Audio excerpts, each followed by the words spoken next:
Next lecture.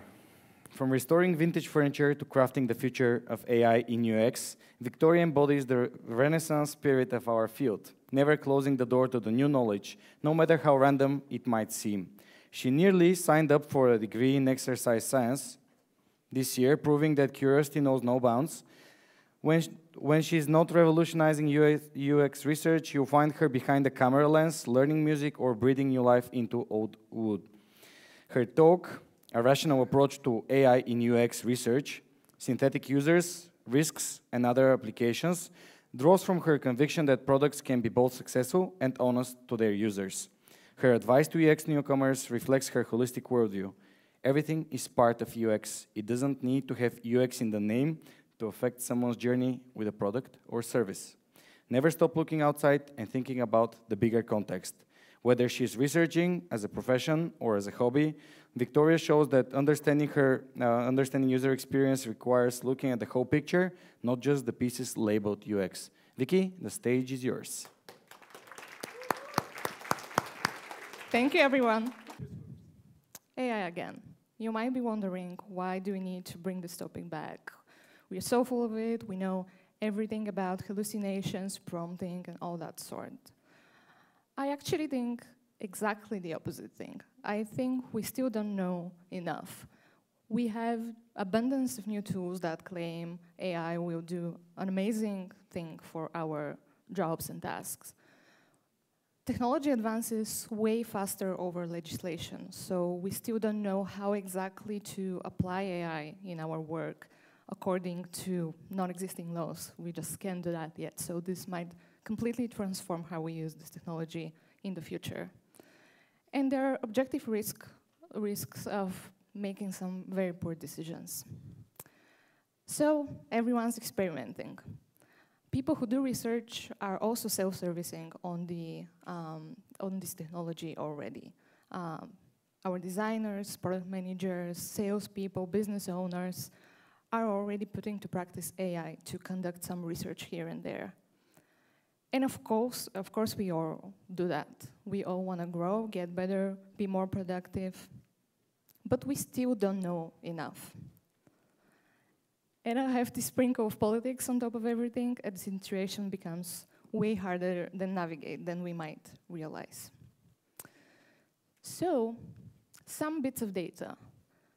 74% of all UX people and product people already use AI to conduct some form of research.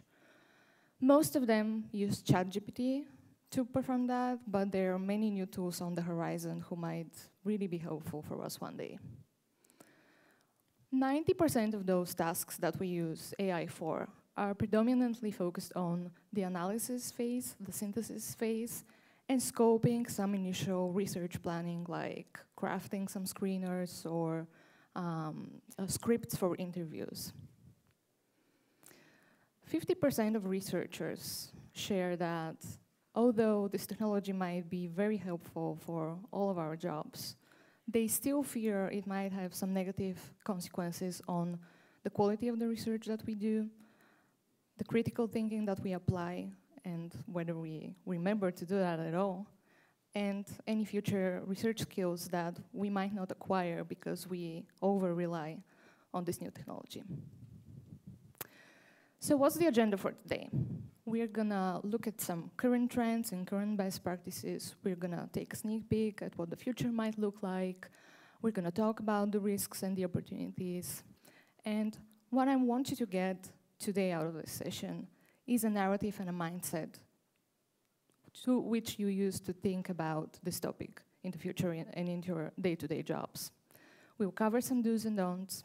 I hope that the arguments that we'll cover today will really be useful for every one of you to bring back to your stakeholders. If you are in a situation where your stakeholders are too pushy to implement AI when you not feel ready to do that. So I really hope you get this out of here. And this presentation is actually much larger than what we'll see today, but we can't cover everything, so you'll have tons of extra examples, materials, screenshots, and all of these things. So make sure to check it out afterwards. So We'll take a look at two different case studies today, which I used to compare some of the functionalities of AI.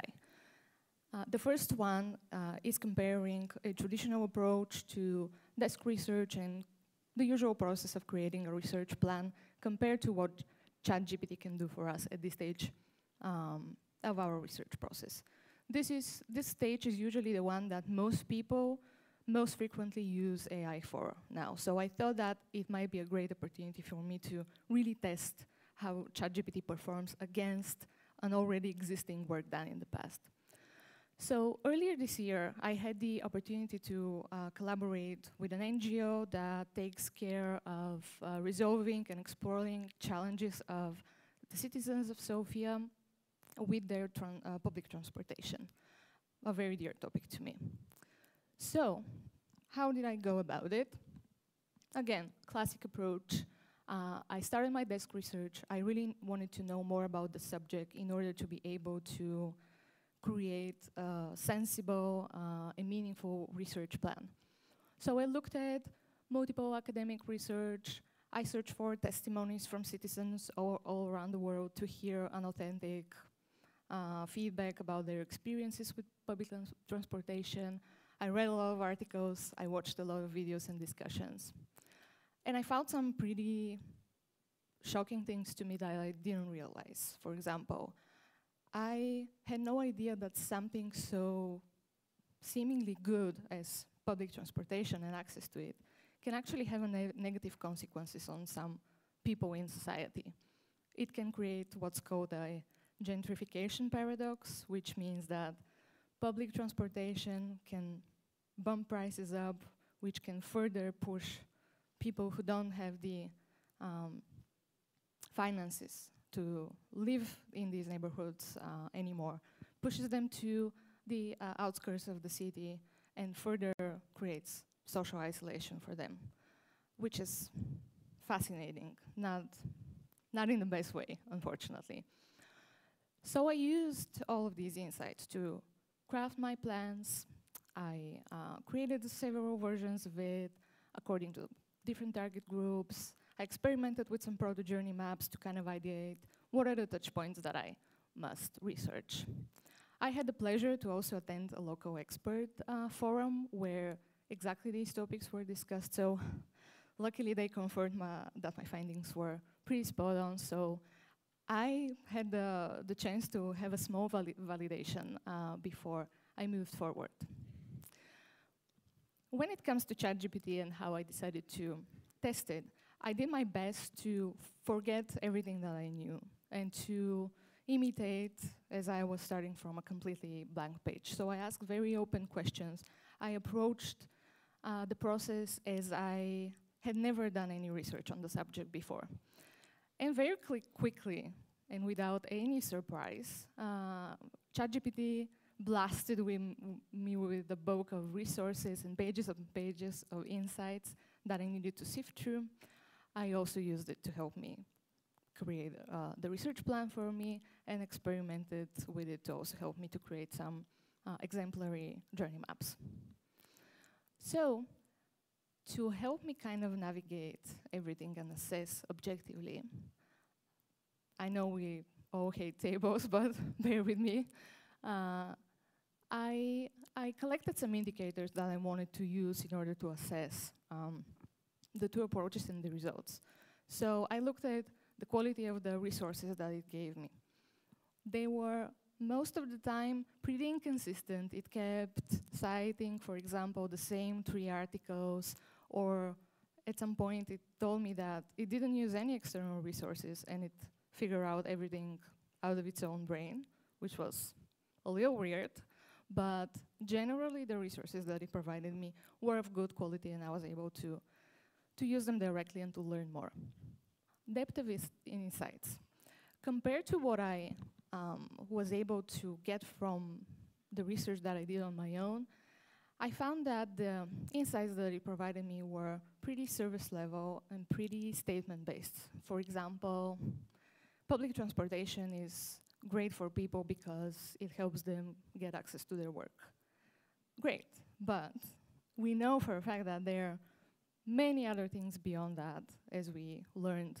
It might even have negative consequences. So while it was useful to have so many starting points, it was very overwhelming to refine them, go through them, and really understand what's important out of them. So although it was speedier than going traditional, it can be very overwhelming to have such a volume of information, to internalize and to decide whether that's relevant to you, whether that's even true. I didn't find any too outstanding insights, but again, for surface level findings, I felt like it was pretty spot on. It just lacked a little bit of depth. So I guess that was my gaps to fill. As far as the research plan, action items, examples for journey maps, it was actually very good. It had great suggestions for the segmentations, for the touch points that I might want to explore. And it provided me with a lot of suggestions on what methods should I use. So again, wording point here, it's useful to already know your way around research in order to assess which one of these 10 different methods that AI suggested to you is going to be the best one for your situation and for your resources. But again, if I were to start from scratch, this would have been a pretty useful starting point for me. So what are the key takeaways when using ChatGPT for desk research? If we look at it through the diverge and converge lens that we all know and love, I feel like its strengths lie in the diverge segment here, definitely. Creating a bulk of ideas is great for brainstorming. It's great for high-level insights and starting points. It's great for creating drafts, and I really mean it, drafts, and outline maybe your screener questions or your research questions, or maybe even your presentation of the results afterwards. But you really need to go back and do further fact-checking, sort, analyze, user critical thinking, and dig deeper to see what's behind all of that huge quantity of data. So I definitely think that our role as researchers and people who do research lie in the converge stage. One of the bigger traps when using ChatGPT and any other algorithm-based platform is that any insight and any piece of knowledge that you get back as a response can feel very right and true. Anything feels like it's a great discovery. It's very instant, it feels very comfortable, it's very convenient, but we need to keep reminding ourselves that we're the ones who need to do the quality check and further develop these concepts. Now, this is where it gets funnier. Sorry, I need some water. So, to test how synthetic users perform, I used an existing qualitative study that I did in the past in order to be able to compare how they behave in a real setting and being able to kind of see the parity between some realistic results. So, in the past, I did some research on how engineers use their technology today, what challenges do they have. I found that they were extremely passionate about their tool set. They had some day-to-day challenges with redundant processes and stuff like that. And they really hated some of the tools that they used. So this is a brief overview of where I started from. I had some preliminary quantitative data that I used in the past to plan for my interviews and to prepare myself. But I had all of these challenges discovery tasks in front of me. So, how do synthetic users work in the first place, and what are they? They're simply a fake users created through an AI algorithm. In this case, I got to know that synthetic users are both the term that we use today and the name of the company that currently provides the service in a good enough level that you can use it commercially. So just bear that in mind that there's an overlap in the naming. So how do you start? You set some details about your target group, very briefly. You list some of the problems that you already may know or want to explore for them.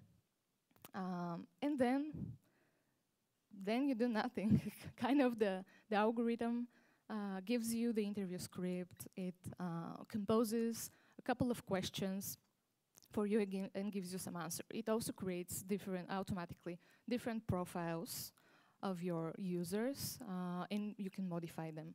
The interesting thing is that you can then follow up and ask a bunch of questions and see if you can get something deeper out of this. So, what are the key contrasts between humans and synthetic users? Humans tend to be lots of ups and downs. They don't have good awareness about their own actions, how they operate. They tend to be very emotional. And then they tend to change their mind and what they say sometimes. While synthetic users feel like a bullet point list. They are very structured. They know everything about themselves. They are very reflective. They are going to tell you immediately the story of how, why, when, which almost never really happens when you talk to human beings in a real environment. So, human beings, non-linear, they are very oriented towards the problems and challenges that you're asking them about. They are very opinionated. While synthetic users are extremely methodical, they are very organized, they're very solution organized. Every challenge that you ask them for, they have eventually resolved it, so you kind of feel like you can't go any further. Everything's resolved. They're also very balanced. People tend to do what they can, you know, but they won't go that above and beyond to resolve all of their processes, especially when it comes to a work setting. So they're more passive. Synthetic users are very self-reporting on their good behaviors. They can manage with any complicated challenge because they're very wise and they're very experienced and they have analyzed the whole situation, so they always know what to do, which is a very interesting contrast to me. So a typical, I don't know if you see, but a typical session with a person would usually feel like therapy for them, not for the interviewer, but for the user for sure. And a typical conversation with synthetic users felt to me like I'm reading an article. So I tried to have some fun. I tried to push the algorithm to show me if they can have any emotions or any extremes or be opinionated or anything like that. So I asked some pretty leading and biased questions, I have to admit, that I would never usually ask in a real setting, in a real interview. This was one of the more polite ones. But here's what synthetic users responded to me. Amazing. I don't know if you will see, but yeah. Because they're so adaptable to new changes and new technologies, and they know so much, and they're so wise, they'll just carefully evaluate everything, and we'll move forward with their lives. What did my humans usually responded, even not asking them this question at all? I would probably avoid asking this question in an interview to begin with. You know why. Humans are like, I'm a quit. Like, no. We know that we need to chill. Nobody will probably quit their job if we take a simple tool from them. But if we really want to gauge the emotional attachment that people have to our products and services, we need to talk to humans because, at least for now, I don't see a way of extracting such a response from a synthetic user. Back to the matrix, I swapped out some of the indicators to make it more relevant here, but as you can imagine, I looked for some signs of emotion and nuance. I couldn't really get out any of that. I looked at consistency in responses here, especially carefully, and I found that if you ask something to these synthetic users and to AI in general, they will have an answer for it, for sure, and they can be very easily biased and confused. You can ask them, why don't you like this too? And they will tell you. And then you ask them, why do you like this too? And they'll give you 5 pages of reasoning why they like it. So what is it at the end, you know? So it can be very challenging to navigate this space. I also looked at parity to the real results. To give credit where it's due, on a high level, it very quickly identified the main challenges and even some further technical details that were interesting to me and were useful to me. So it was pretty reliable on the surface level compared to the past results that I got from my real interviews.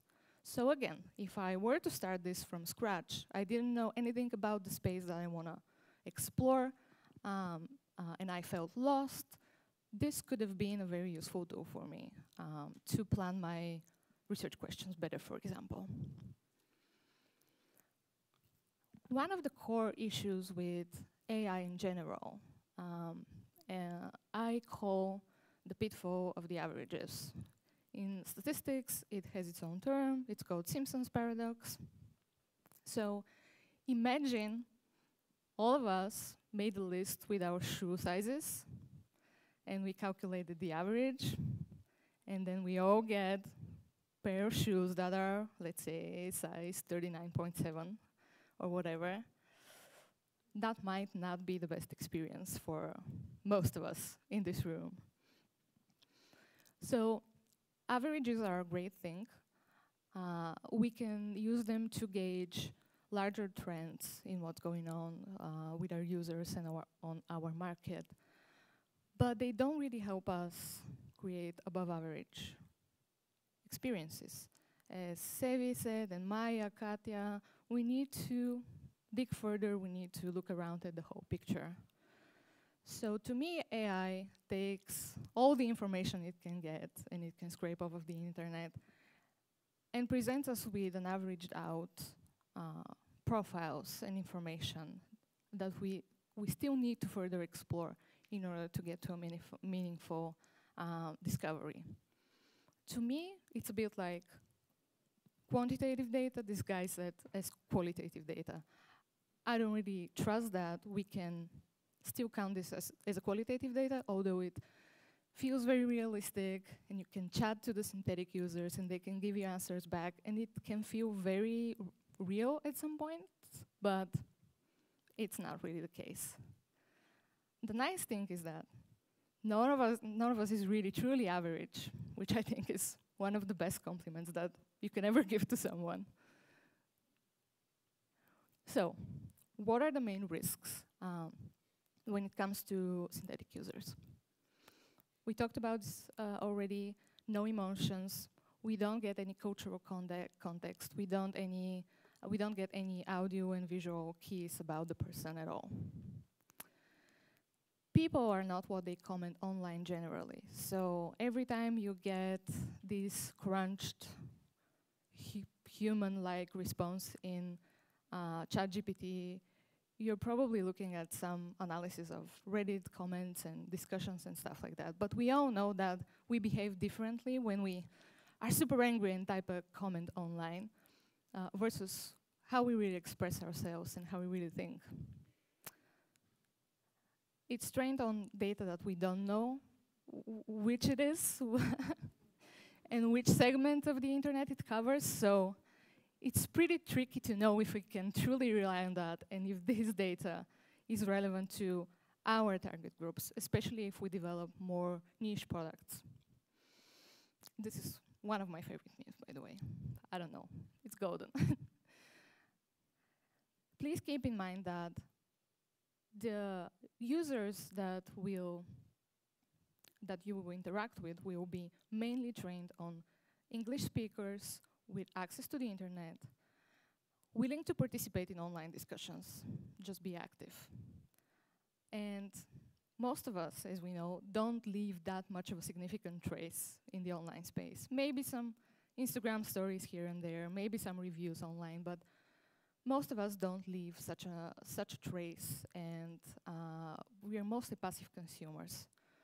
So when we get these users, they can be further discriminating and isolating a large part of our community right now. I hope this changes for the future. I'm sure many people are working towards that right now, but we need to keep that in mind. So there are opportunities about synthetic users, which is great. So we can use them to craft hypotheses. We can use them to craft some proto-personas, which is great. We can use them to do some desk research if we don't feel like using ChatGPT, but we want a more conversational format. We can train. If we don't have enough experience interviewing, we can actually train our skills. We can prep for interviews. We can test some of our questions, and we can just play around with how do we react to a certain responses that it gives us and what good question we can come up with. It can be a quick and affordable entry for companies that has never done research in the past and have been very reluctant to doing research in the past to maybe start experimenting a bit more. So my advice to you all would be to treat AI as your UX intern. You are the ones who need to train them, educate them, and make them help you, not the other way around. This is a great quote from Kate. I think you can really use that with your stakeholders, as she usually recommends. So, what are my general tips when you use any AI for conducting research? Never stop learning, explore different tools, experiment, keep using your critical thinking, communicate with different people outside of your immediate circle, maybe listen to some engineers that develop AI technologies, maybe listen to some AI ethicists. That's a role, by the way, an existing one that's pretty popular right now, and you can really kind of learn way more from people that are outside of our own community. Please don't get too comfortable. Maybe your company will completely ban usage of AI in the future. This is not a substitute for your real skills and your real thought process throughout any research and product work that you do. In that sense, please know your company's policies towards AI. Anonymize every piece of information that you decide to upload and analyze and synthesize with ChatGPT, because we can really get in some trouble if we don't do that in advance. Make sure that the prompts that you provide to AI are rich and contextual and really apply what you're looking for your own personal market setting, users, and things like that. Don't just ask AI to tell you what are the trends about shoes, for example. I don't know, random example. Ask them, what shoes do teenagers currently like in X region of the world, and things like that. And why do I care about that, and what do I need to find that? So this will really help you get to more meaningful data. And again, if you ever feel uncomfortable or not confident enough to use this technology, please ask for help and advice. Go on LinkedIn. I'm sure you'll find somebody to ask to if you don't have a colleague to rely on. Very quickly, I'm out of time. What might the future look like? So, I imagine we'll face challenges with AI being trained more and more on fake news, propaganda, misinformation in general, so it will be challenging for us to know, again, which information is really true. There are now new platforms that also offer the service of synthetic interviewers, synthetic researchers, so why not have synthetic researchers interview synthetic users? I don't know. We might see that in the future. Maybe companies will go completely wild on AI, UX, everything, so we will need to be prepared to kind of tone this down. On the flip side, I'm sure that AI will enhance parts of our processes a lot, and it's already doing that, and it will help us co-create better, it will help us have better repositories and knowledge sharing as a whole, it will help us conduct better usability. studies, and in general, unmoderated research.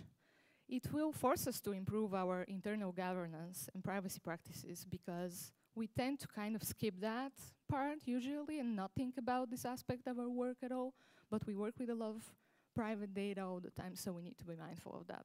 And I really believe that we'll see much better user privacy protections for the future. Super quickly at the end. I believe that humans, including me, can be really bad at managing change and adapting to new technology. This is one of my favorite books that I read this year, by the way, Humble Pie. So I really feel like this is the future of researchers in this new context. I think our role is to drive continuous knowledge and education, remind us to think critically, ensure privacy and data protection best practices are put into place, drive responsible democratization in the context of AI. We'll talk about that in a bit again, and really help us prioritize, focus, and measure the quality of the research that we do, especially when all of us can get a chance to perform research at some point in their career enabled by AI, additionally. I know this was a lot. Thanks for bearing with me. We looked at several different things and topics, so I wanted to close on a personal note and tell you what research means to me in general. Research to me means the consistent effort to evaluate things from multiple angles, be proactively aware of your own personal biases, and continuously expose yourself to the practice of doing research. To me, it's not like riding a bike. I feel like if we drift away from the practice and from the mindset that we adopt while we do research, we won't be able to get back on track as quickly as would have been to go back to riding. So my advice to you today would be that use any tools and technology you need in order to be productive in your work and successful and efficient. But don't drift away from actually doing the thing and getting exposed to talking to people, doing the interviews, spending time with your data. So to me, research is a muscle. Thank you.